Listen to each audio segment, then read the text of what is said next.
होलिया में चोलिया के बांधेला देवरा पगरी। होलिया में चोलिया के बांधेला देवरा पगरी।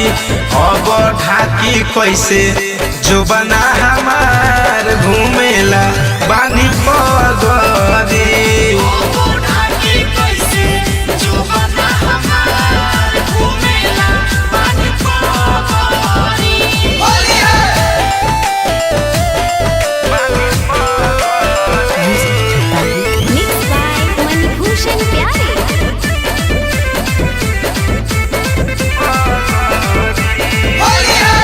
मना कोइला से बतिया माने नाही देवरा दादा।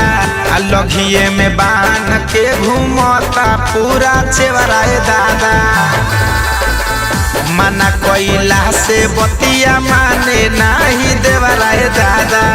लघिए में बांध के घूमता पूरा चेवरा दादा। घर घर घूमी के दे खावेला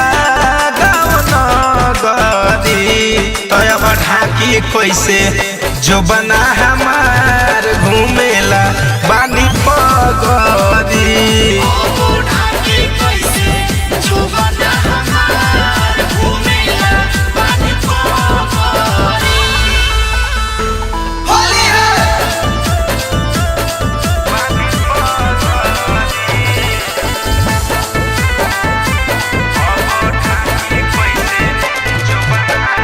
कहाला पहाला कहरे लागे बहरा पालाए दादा।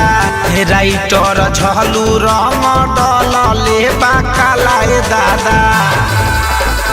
कहाला पहाला कहरे लागे बहरा पालाए दादा।